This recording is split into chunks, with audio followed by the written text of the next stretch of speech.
Sherlock Holmes and the Sport of Kings.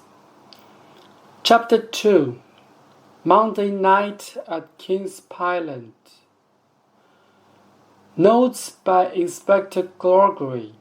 After talking to Edith Baxter, Ned Hunter, Mrs. John Straker, and Mr. Fitzroy Simpson. On Monday evening, Straker locked the stables at 9 o'clock, the usual time. Two of the boys then walked up to the trainer's house for their dinner, but the third boy, Ned Hunter, stayed in the stables to watch the horses. At 9:05, the Straker servant, a girl called Edith Baxter, carried Ned Hunter's dinner down to the stables. The dinner that night was a hot meat curry. Edith was nearly at the stables when a man called out to her. He came up to her, and she saw a tall man in a grey suit and a hat, and a red and black scarf. He carried a big walking stick, and Edith felt afraid of him. "Where am I?" the man asked. "What is this place?" "This is King's Island training stables," she said. "Good," said the man. "Now a stable boy sleeps here every night, is that right? And I think you are taking his dinner to him now." He took an envelope out of his pocket. "Please give the boy this, and you can have some money for a beautiful new dress." Edith did not take the envelope. She ran past the man to the stables and up to a small open window. She always put the boys' dinner through this window, and Ned Hunter was there, ready to take it. "Oh, Ned!" Edith cried, but before she could say any more, the stranger came up behind her. "Good evening," he said through the window to the boy. "I want to talk to you." "Who are you? What do you want?" Ned Hunter said. "I want to make you rich, boy," the stranger said. "You help me, and I help you. You have 2 horses in for the Wessex Cup, Silver Blaze and Bayard. I hear that Bayard is the better horse, and that you stable boys are putting your bets on him to win. Am I right?" "I'm not saying anything," cried Ned Hunter. "We don't talk about our horses at the King's Parade, so get out. I'm getting the dog now." Ned ran across the stables to get a dog, and Edith began to run back to the house.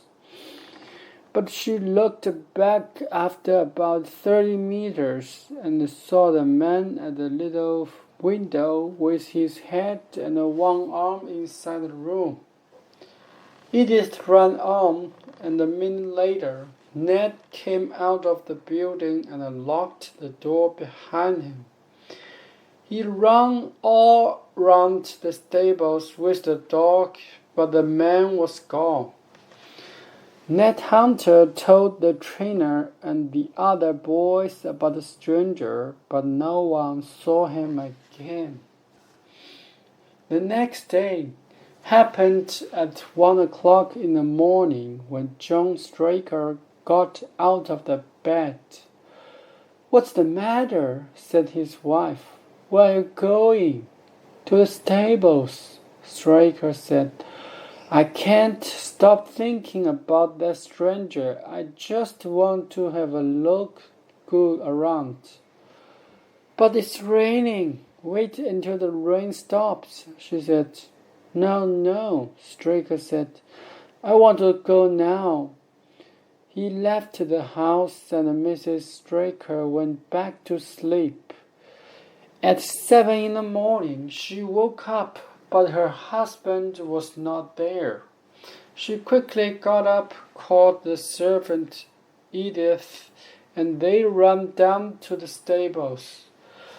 They found the stables unlocked. Straker was not there, and inside on a chair, Ned Hunter slept like a dead man. Silver Blaze was gone, and his stable door was open.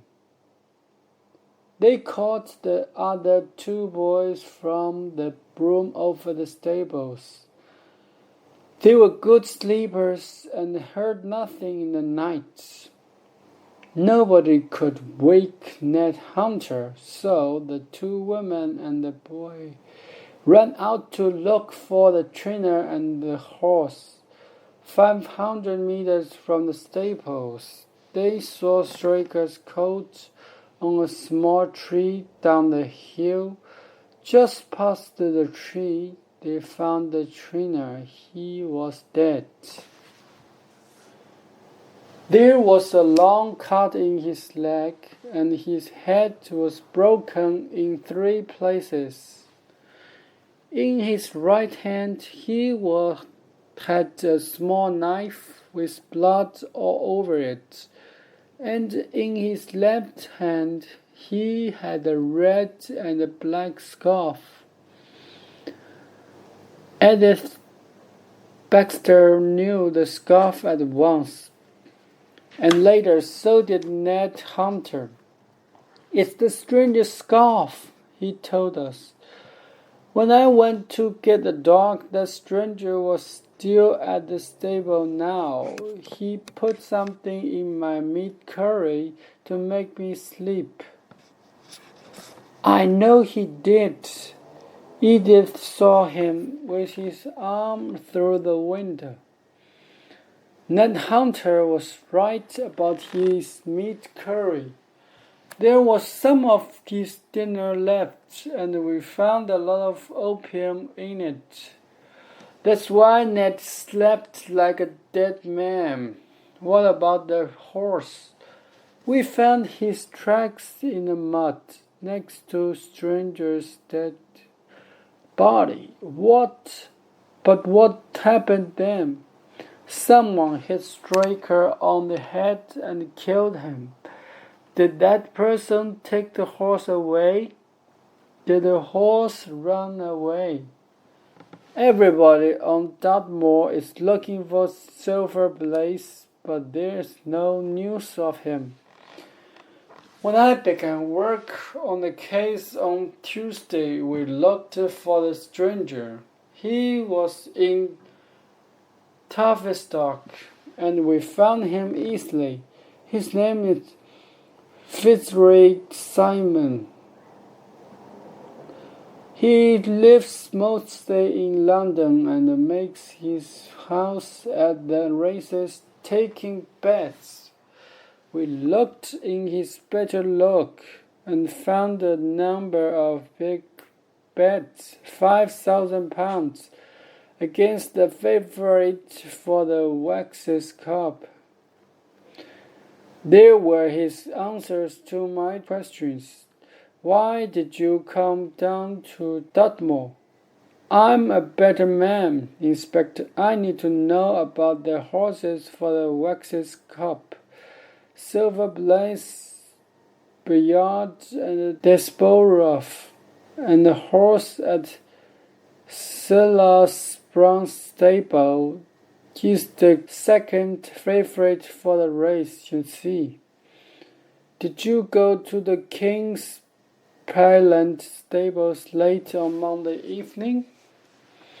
Yes, I did. I just wanted to ask the stable boys some questions. They know the horses better than anyone. And is this your scarf?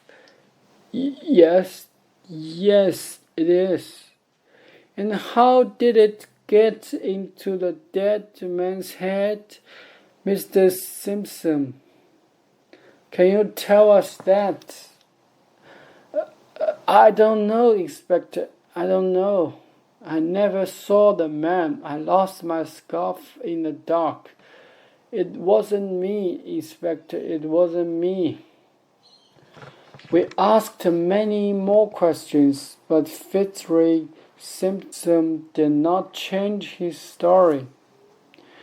He was out at King's Pyland that night. His suit was still wet from the rain, and his big walking stick could break a man's head open. But there were no cuts on his body, so where did the blood on Straker's knife come from? And where is the horse?